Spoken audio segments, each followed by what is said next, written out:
بسم اللہ الرحمن الرحیم۔ شروع اللہ کے نام سے جو بڑا مہربان اور نہایت رحم کرنے والا ہے۔ السلام علیکم ورحمۃ اللہ وبرکاتہ۔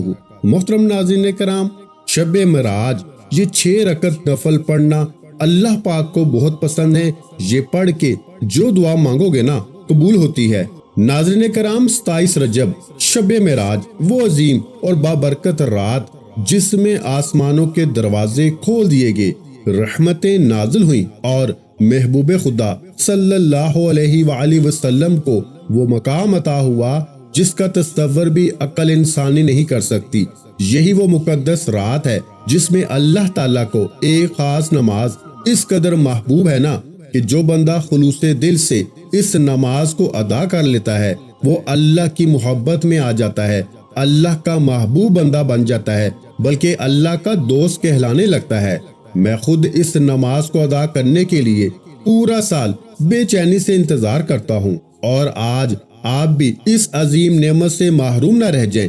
آپ اپنے گھر والوں کو، اپنے رشتہ داروں کو، اپنے دوستوں کو اور جن جن تک یہ بات پہنچا سکتے ہیں نا ضرور پہنچائیں۔ یہ کوئی عام بات نہیں، یہ قسمت بدلنے کا موقع ہے۔ ہاتھ سے نکل گیا تو شاید پھر پورا سال انتظار کرنا پڑے۔ میں آپ کو اس نماز کی نیت، اس کا وقت، اس کا مکمل طریقہ اور اس کے روحانی اسرار ایک ایک کر کے بتاؤں گا، اور آپ کی ذمہ داری یہ ہے کہ جس دل تک یہ بات پہنچ سکتی ہے نا وہاں تک ضرور پہنچائیں، کیونکہ نیکی کی بات آگے پہنچانا بھی صدقہ جاریہ ہے، اور ہو سکتا ہے کسی ایک بندے کی زندگی بدل جائے اور اس کا اجر آپ کے نامہ اعمال میں لکھ دیا جائے۔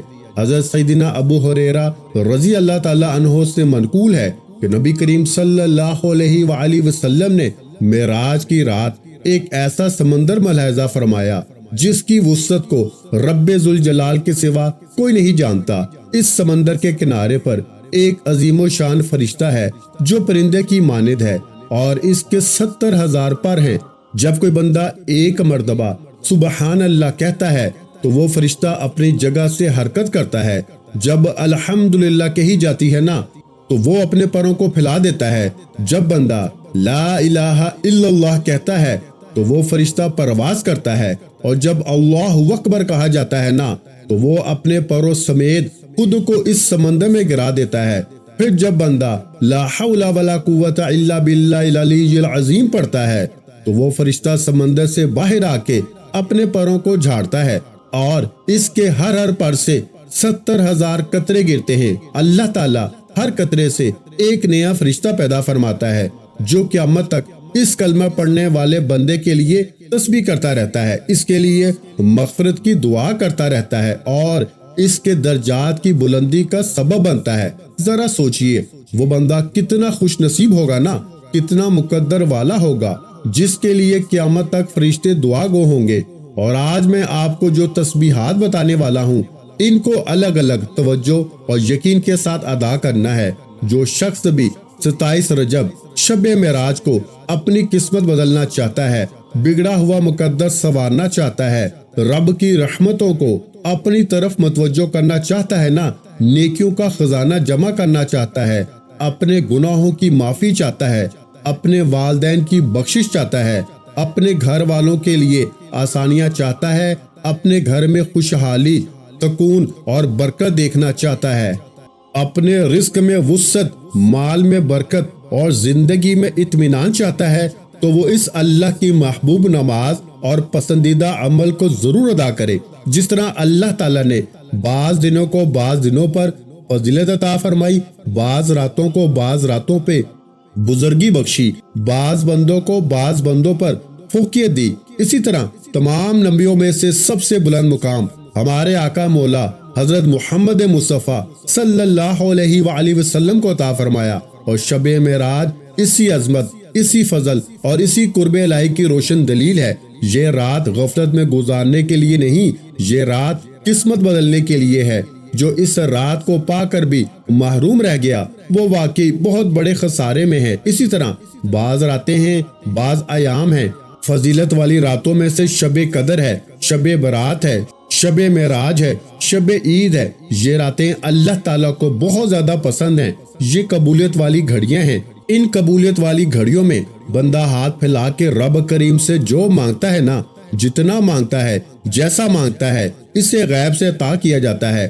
اور یہ امت محمدیہ پر اللہ تعالیٰ کا احسان عظیم ہے، اور دنوں میں یوم عاشوراء باعث فضیلت ہے۔ ان ایام میں زیادہ سے زیادہ یاد الہی کی کوشش کرنی چاہیے۔ اسی طرح 27 رجب کو حضور علیہ الصلوۃ والسلام کو معراج ہوا۔ اسی رات کی فضیلت کے متعلق حضرت سیدنا ابو ہریرہ رضی اللہ تعالیٰ عنہ بیان کرتے ہیں کہ رسول اللہ صلی اللہ علیہ وآلہ وسلم نے فرمایا، جس نے 27 رجب کا روزہ رکھا اس کو 60 مہینوں کے روزے رکھنے کا ثواب ملے گا۔ اسی طرح حضرت جبرائیل علیہ الصلوۃ والسلام نے بارگاہ نبوت میں حاضر ہو کے آقا علیہ الصلوۃ والسلام کی بارگاہ میں رسالت لے کے نازل ہوئے تھے۔ وہ یہی دن تھا، وہ یہی رات تھی۔ اس لیے اس کو سمجھیے گا، اور ایمان والوں کا یہ تقاضا ہے کہ جب اس طرح کی راتیں آتی ہیں نا، وہ اپنے ایمان کی مضبوطی کے لیے، اللہ کا دوست بننے کے لیے، اللہ کا ولی بننے کے لیے، اللہ کا پسندیدہ بندہ بننے کے لیے نا، وہ ان راتوں میں ضرور یہ کام کرتے ہیں جو میں بتانے جا رہا ہوں۔ ایک تو آپ کوشش کریں کہ اس دن روزے کا اہتمام کر لیں، اگر کر سکتے ہیں تو ضرور کریں، اور اگر آپ روزے کا اہتمام نہیں کر سکتے تو کم از کم زندگی میں صرف ایک بار اس طرح یہ نوافل ضرور پڑھیں۔ اس رات کے جو نوافل ہیں نا، خاص وہ بتانے جا رہا ہوں، شاید اس سے پہلے آپ کو کسی نے نہیں بتائے ہوں گے۔ حضرت سلمان فارسی بیان کرتے ہیں، حضور صلی اللہ علیہ وآلہ وسلم نے ارشاد فرمایا، رجب میں ایک دن اور ایک رات ہے، جو شخص اس میں روزہ رکھے اور قیام کرے تو گویا اس کو 100 سال کے روزے رکھنے کے برابر، اور 100 سال شب بیداری یعنی 100 راتیں جاگنے کی عبادت کا ثواب ملتا ہے۔ اور یہ ماہ رجب کی 27 تاریخ ہے۔ دوستو، رجب میں ایک رات ایسی ہے، اس میں ایک نیک عمل کرنے والے کو نا 100 سال کی نیکیوں کا ثواب ملتا ہے۔ اور اسی طرح یہ وہ بابرکت رات ہے جس میں آپ نے یہ نوافل پڑھنے ہوں گے۔ اس کے بعد کچھ تسبیحات پڑھنی ہوں گی، وہ بھی آپ نے اسی جگہ بیٹھے بیٹھے پڑھنی ہے۔ نوافل کا بالکل آسان سا طریقہ ہے۔ یاد رکھیے گا، دینی کاموں میں ہمیشہ آپ کو آگے بڑھنا چاہیے اور اس خاص عمل کو گھر گھر تک پہنچا دینا چاہیے۔ سب سے پہلی چیز جو میں آپ کو بتانے لگا ہوں وہ ہے نیت۔ آپ نے ان نوافل کی نیت کیسے کرنی ہے، پھر اس کا وقت بتاؤں گا، پھر اس کا طریقہ بتاؤں گا۔ اس کے بعد وہی بیٹھے بیٹھے اعمال اور تسبیحات کون سی پڑھنی ہے، ان کا طریقہ بھی آپ کو بتاؤں گا۔ اب ذرا دھیان اور توجہ سے سن لیں۔ آپ اپنے گھر میں بیٹھے ہیں یا مسجد میں عبادت کر رہے ہیں، میں تو کہوں گا کہ کوشش کریں کہ یہ نفلی عبادت آپ اپنے گھر میں کریں۔ خواتین اپنے گھر میں کریں، مرد حضرات مسجد میں کرنا چاہتے ہیں تو مسجد میں کر لیں، اگر گھر میں کرنا چاہتے ہیں تو گھر میں کر لیں۔ اس کی ترتیب اور طریقہ کار بالکل آسان سا ہے۔ آپ نے سمجھنا یہ ہے کہ آپ نے یہ کتنی رکعتیں پڑھنی ہیں، 2 پڑھنی ہیں یا 4 پڑھنی ہیں۔ بعض لوگ 4 اکٹھی بھی پڑھتے ہیں، لیکن اس میں آپ نے صرف 2 رکعتیں کر کے پڑھنی ہوگی، یعنی 2 رکعت نماز نفل اس رات کے اس طرح نیت کر سکتے ہیں، اور حاجت کا ارادہ بھی کر سکتے ہیں۔ یہ محتاجی سے بچنے کا نسخہ بتا رہا ہوں۔ اب آپ نے کیا کرنا ہے؟ سب سے پہلی بات، آپ نے 2 رکعت نفل نماز کی نیت کرنی ہے۔ نیت آپ نے کیسے کرنی ہے یہ سن لیں۔ 2 رکعت نماز نفل حاجت کے، اس میں حاجت آپ کی کوئی بھی ہو، آپ نے صرف اللہ کی رضا کا تصور کرنا ہے، یعنی 2 رکعت نماز نفل عبادت اللہ تعالیٰ کی منہ خانہ کعبہ کی طرف، اللہ اکبر، اس طرح آپ نے نیت کرنی ہے۔ آپ اپنی کسی بھی حاجت کی نیت کر سکتے ہیں اور آپ عبادت کی نیت بھی کر سکتے ہیں، دونوں نیتیں درست ہیں۔ پھر آپ نے اپنے کانوں کو ہاتھ لگانا ہے اور ہاتھ باندھ لینے ہیں۔ ہاتھ باندھ لینے کے بعد آپ نے سب سے پہلے سبحانک اللہم و بحمدک و تبارک اسمک و تعالی جدک و لا الہ غیرک پڑھنی ہے۔ پھر آپ نے اس کے بعد سورہ فاتحہ پڑھنی ہے۔ سورہ فاتحہ یعنی الحمدللہ رب العالمین الرحمن الرحیم۔ سورہ فاتحہ یہ پڑھنے کے بعد اس کے بعد آپ نے نا سورہ اخلاص 7 بار پڑھنی ہے۔ یعنی قل هو اللہ احد اللہ الصمد لم یلد ولم یولد ولم یکن لہ کفوا احد، اس کو آپ نے 7 مرتبہ پڑھنا ہے، ٹھیک ہے۔ پھر رکوع سجدہ کر کے دوسری رکعت کے لیے کھڑا ہونا ہے۔ دوسری رکعت میں بھی آپ نے پہلے سورہ فاتحہ پڑھنی ہے، ٹھیک ہے، پھر آپ نے ثنا نہیں پڑھنی، پھر آپ نے الحمدللہ جو ہے نا سورہ فاتحہ یہاں سے شروع کرنی ہے۔ پھر اس کے بعد آپ نے کھڑے کھڑے یعنی آپ نے سورہ اخلاص 7 بار پڑھنی ہے، قل هو اللہ احد، ٹھیک ہے۔ 7 بار پڑھنے کے بعد پھر رکوع دونوں سجدے کر کے پھر آپ نے بیٹھے بیٹھے جو ہے نا سلام پھیر دے۔ یہ آپ کے 2 نفل مکمل ہو گئے۔ ان 2 نوافل کو پڑھنے کے بعد آپ کو جو نعمتیں ملیں گی نا، ایک تو اللہ تبارک و تعالیٰ اس کے پڑھنے والے اور اس کے ماں باپ کی بخشش فرما دے گا، اور جن جن کے لیے وہ دعا کرے گا نا اللہ سب کی بخشش فرما دے گا۔ سب سے بڑا فائدہ یہ ہوگا کہ اللہ تعالیٰ اس بندے کو مخلوق میں کسی کا محتاج نہیں ہونے دے گا۔ اس کے بعد آپ نے 2 رکعت نماز نفل کی نیت پھر کرنی ہے۔ پہلے 2 نفل آپ نے توبہ کے پڑھے، اب آپ نے 2 رکعت حاجت کی نیت کرنی ہے۔ اب آپ اس طرح نیت کریں گے کہ 2 رکعت نماز نفل عبادت اللہ تعالیٰ کی، بندگی اللہ تعالیٰ کی، یا عبادت اللہ تعالیٰ کی، منہ خانہ کعبہ کی طرف، اللہ اکبر، اس طرح آپ نیت کریں گے۔ پھر آپ پڑھیں گے وہی سبحانک اللہم و بحمدک و تبارک اسمک، اور اس کے بعد یعنی یہ آپ پورا پڑھیں گے، اور اس کے بعد آپ نے سورہ فاتحہ پڑھیں گے یعنی الحمدللہ رب العالمین۔ اس کے بعد آپ نے 3 مرتبہ سورہ قدر پڑھیں گے۔ اب آپ نے جب سورہ فاتحہ پڑھ لی نا تو اس کے بعد آپ نے سورہ اخلاص نہیں پڑھنی، آپ نے سورہ قدر پڑھنی ہے۔ اگر تو آپ کو زبانی آتی ہے زبانی پڑھ لیں، اگر نہیں آتی پھر آپ قرآن مجید سے دیکھ کے اس کو یاد کر لیں۔ یہ ہے انا انزلناہ فی لیلۃ القدر۔ اس کے بعد آپ نے 12 بار سورہ اخلاص پڑھنی ہے۔ سمجھ آ گئی؟ ترتیب پھر سمجھ لیں کہ پہلے آپ نے ویسی ثنا سبحانک اللہم و بحمدک و تبارک اسمک و تعالی جدک و لا الہ غیرک، پھر اس کے بعد آپ نے جیسے ہم سورہ فاتحہ پڑھتے ہیں الحمدللہ رب العالمین، اس کو پڑھ لیا۔ اس کے بعد آپ نے جو ہے نا 3 مرتبہ سورہ قدر پڑھنی ہے، انا انزلناہ فی لیلۃ القدر۔ اس کے بعد آپ نے 12 مرتبہ سورہ اخلاص یعنی قل هو اللہ احد اس کو پڑھنا ہے، پھر رکوع اور 2 سجدے کرنے ہیں۔ اسی طرح آپ کی پہلی رکعت مکمل ہوگی۔ اس کے بعد آپ نے دوسری رکعت بھی اسی ترتیب کے ساتھ پڑھنی ہوگی جس ترتیب کے ساتھ آپ نے پہلی رکعت پڑھی ہے۔ دوسری رکعت آپ نے سبحانک اللہم و بحمدک و تبارک اسمک یہ نہیں پڑھنی، بلکہ ترتیب پہلی رکعت والی ہے۔ اسی طرح یعنی آپ نے دوسری رکعت میں سورہ فاتحہ سے شروع کرنا ہے، ٹھیک ہے جی۔ اسی طرح آپ نے یہ 12 رکعتیں مکمل کرنی ہے۔ پہلی 2 علیحدہ ہیں، وہ آپ نے توبہ کی پڑھنی ہے۔ جو طریقہ دوسرے نمبر پر بتایا ہے نا وہ آپ نے 12 رکعتیں پڑھنی ہے۔ نفل نماز بتائے گئے طریقے اور ترتیب سے پڑھنے کے بعد آپ نے اسی جگہ بیٹھے رہنا ہے، اور 1 مرتبہ نا آپ نے درود پاک پڑھنا ہے۔ اب عمل کا آغاز ہو چکا ہے، عمل شروع ہو چکا ہے۔ آپ اس عمل کو رات کے کسی بھی حصے میں پڑھ سکتے ہیں، پوری رات میں کسی بھی وقت پڑھ سکتے ہیں۔ سب سے پہلے آپ نے 3 مرتبہ درود پاک پڑھنا ہے، اور آپ نے درود ابراہیمی ہی پڑھنا ہے جو ہم نماز کے اندر پڑھتے ہیں۔ ایک بار ثواب کی نیت سے میرے ساتھ بھی پڑھیے گا، اللہم صلی علی محمد وعلی آل محمد کما صلیت علی ابراہیم وعلی آل ابراہیم انک حمید مجید، اللہم بارک علی محمد وعلی آل محمد کما بارکت علی ابراہیم وعلی آل ابراہیم انک حمید مجید۔ درود پاک پڑھنے کے بعد آپ نے سبوح قدوس ربنا و رب الملائکۃ والروح، سبوح قدوس ربنا و رب الملائکۃ والروح، یہ الفاظ پڑھنے ہیں۔ ان کو صرف 3 بار پڑھنا ہے۔ اس رات میں اللہ کے نوری ملائکہ اترتے ہیں، اللہ کے فرشتے اترتے ہیں، اور اللہ تعالیٰ خود فرماتا ہے کہ ہے کوئی میرا بندہ مجھ سے مانگنے والا، میں اس کو عطا کر دوں۔ جو اللہ تعالیٰ کی بارگاہ سے مانگتا ہے نا اللہ اس کو عطا فرما دیتا ہے۔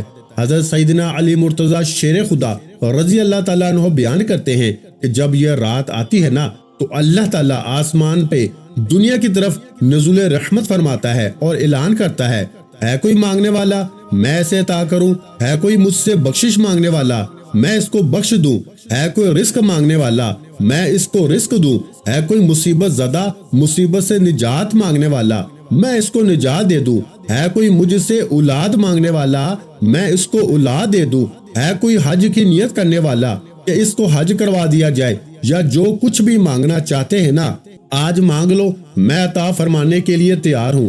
سبوح قدوس ربنا و رب الملائکۃ والروح کو 3 بار پڑھنے کے بعد اب آپ نے دوسرے نمبر پر کیا پڑھنا ہے، توجہ کیجیے گا۔ بالکل مختصر سی تسبیحات ہیں، کوئی زیادہ مشکل نہیں ہے، بالکل آسان سی ہیں۔ اس سے فائدہ یہ ہوتا ہے کہ جیسے میں نے کہا نا، ایک تو بندہ مخلوق کا محتاج نہیں ہوگا، اس کا خاتمہ بالایمان ہوگا، اس کی قبر کو کشادہ کر دیا جائے گا، قبر کی تنگیوں کو بھی دور کر دیا جائے گا، جنت کی ہوائیں اس سے پہنچتی رہیں گی، اللہ تعالیٰ کے دیدار سے مشرف ہوگا۔ کتنے بڑے بڑے فائدے اس عمل کے اندر موجود ہیں۔ میں نے آپ کو وقت بتا دیا، نیت بتا دی، طریقہ بتا رہا ہوں۔ اب اس کے بعد آپ نے دوسرے نمبر پر جو تسبیح پڑھنی ہے نا وہ یہ ہے، رب اغفر وارحم وانت خیر الراحمین، رب اغفر وارحم وانت خیر الراحمین، رب اغفر وارحم وانت خیر الراحمین۔ یہ الفاظ آپ نے پڑھنے ہیں، ان کو بھی آپ نے صرف 3 بار ہی پڑھنا ہے۔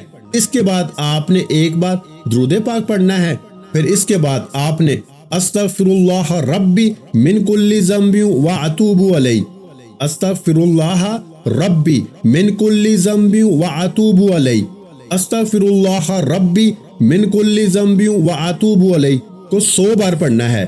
یہ استغفار ہے، کوشش کریں کہ آپ اسی طرح پڑھیں جس طرح میں نے آپ کو بتایا، لیکن اگر میرے کسی بھائی کو یہ مکمل استغفار نہیں آتا تو پھر آپ استغفر اللہ بھی پڑھ سکتے ہیں۔ پھر اس کے بعد آپ نے تیسرا کلمہ پڑھنا ہے، سبحان اللہ والحمد للہ ولا الہ الا اللہ واللہ اکبر، سبحان اللہ والحمد للہ ولا الہ الا اللہ واللہ اکبر۔ تیسرا کلمہ بھی آپ نے 100 بار ہی پڑھنا ہے۔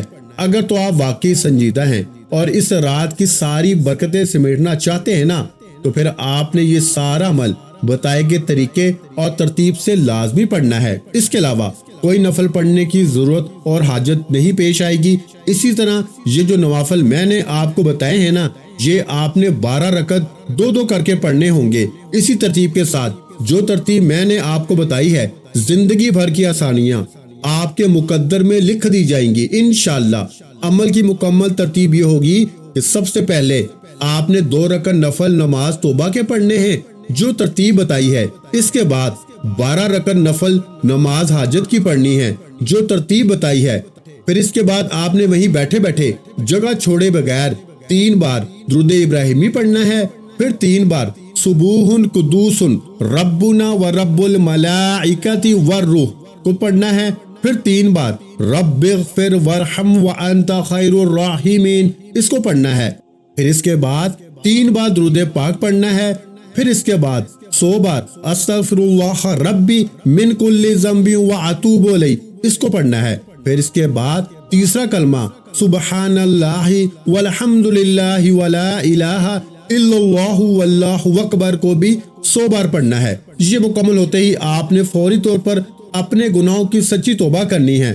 بعض اوقات انسان کے اپنے گناہوں کی پکڑ کی وجہ سے وظیفہ ضائع ہو جاتا ہے، وظیفوں کا فائدہ نہیں ہوتا جب تک آپ رب کی پکڑ میں ہیں۔ آپ کے گناہوں کی پکڑ کی وجہ سے آپ کبھی بھی کامیاب ہو نہیں سکتے، اس لیے جتنا جلدی ہو سکے نا اپنے گناہوں کی سچی توبہ کرے۔ جیسے ہی دل کو سکون مل جائے کہ رب کریم نے سچی توبہ قبول فرما لی ہے، پھر ضد کر کے مانگیں، پھر آنکھوں میں آنسو لیے مانگیں۔ آپ جو مانگیں گے، جتنا مانگیں گے، میرا رب بہتر نہیں بہترین سے نوازے گا انشاءاللہ۔ اب آپ نے آخر میں نا جو دعا مانگنی ہے وہ دعا صحیح طریقے سے مانگنی ہے۔ آپ دعا مانگنے کے اندر جلد بازی کر جاتے ہیں، جلد بازی کرنے کا نقصان ہمیں ہی ملتا ہے۔ کوشش کریں جلد بازی نہ کریں اور دعا کا جو طریقہ میں بتانے لگا ہوں نا اسی طریقے سے دعا کریں۔ آپ نے دعا اس طریقے سے کرنی ہے کہ اے میرے مولا میرے ان تمام گناہوں کو معاف فرما دے جو میری دعاؤں کی قبولیت کے درمیان آ جاتے ہیں۔ اے میرے مولا میرے ان تمام گناہوں کو معاف کر دے جس کی وجہ سے میں نماز نہیں پڑھ پاتا۔ اس طریقے سے دعا کریں گویا اللہ پاک آپ سے بات کر رہے ہیں، یا پھر آپ اللہ پاک کو دیکھ رہے ہیں۔ دعا ہمیشہ لمبی کیا کریں، اپنے تمام دکھ درد تکلیف پریشانیاں اپنے رب کو بتا دیں۔ ضروری نہیں کہ ہاتھ اٹھا کے دعا کریں، سجدے میں چلے جائیں، سجدے میں جا کے دعا کریں، دیکھیں کتنی جلدی آپ کا کام بنتا ہے۔ وہ رب تو دینے کو تیار بیٹھا ہے، وہ رب تو چاہتا ہے کہ اے انسان میرے گھر آ کے عبادت کر اور توبہ استغفار کر، پھر تو جو مانگے گا نا تجھے دوں گا، لیکن شرط یہ ہے کہ میرے پاس آنا پڑے گا، مجھے منانا پڑے گا، پھر تو جو مانگے گا میں تجھے عطا کر دوں گا۔ دعا ہے کہ رب کعبہ میرا سنانا اور آپ کا سننا اپنی پاک اور بلند بارگاہ الہی میں قبول و منظور فرمائے، جو مانگا مقدر فرمائے، جو نہیں مانگ سکے بن مانگے عطا فرمائے۔ پیارے بھائیوں، آج میں نے بہت ہی آہستہ پڑھا ہے، اس کی وجہ یہ ہے کہ میں چاہتا ہوں کہ آپ کو ایک ایک لفظ کی سمجھ آئے۔ تو میرے بھائیوں، اپنے رزق میں برکت، وسعت اور کشادگی کے لیے اللہ تعالیٰ کے 99 ناموں میں سے کوئی ایک نام کمنٹس میں ضرور لکھا کریں، کنجوسی مت کیا کریں۔ میں اکثر اپنی ویڈیو میں کہتا ہوں کہ جب ہمیں اللہ سے مانگنا ہوتا ہے نا تو ہم کروڑوں نہیں اربوں مانگتے ہیں، اور اللہ پاک کا ایک نام لکھنے میں کنجوسی کر جاتے ہیں۔ تو میرے بھائیوں، جب اللہ پاک نے ہی ہمیں عطا کرنا ہے اور بے شک وہی ذات عطا کرنے والی ہے، تو اللہ پاک کا ایک نام لکھنے میں کنجوسی نہ کیا کریں، دل کھول کے لکھا کریں۔ اپنا بہت سا خیال رکھیے گا، مجھے اپنی دعاؤں میں یاد رکھیے گا۔ ملتے ہیں انشاءاللہ العزیز ایک اور نئے روحانی وظیفے کے ساتھ، اس وقت تک کے لیے خدا حافظ۔ السلام علیکم ورحمۃ اللہ وبرکاتہ۔ جزاک اللہ۔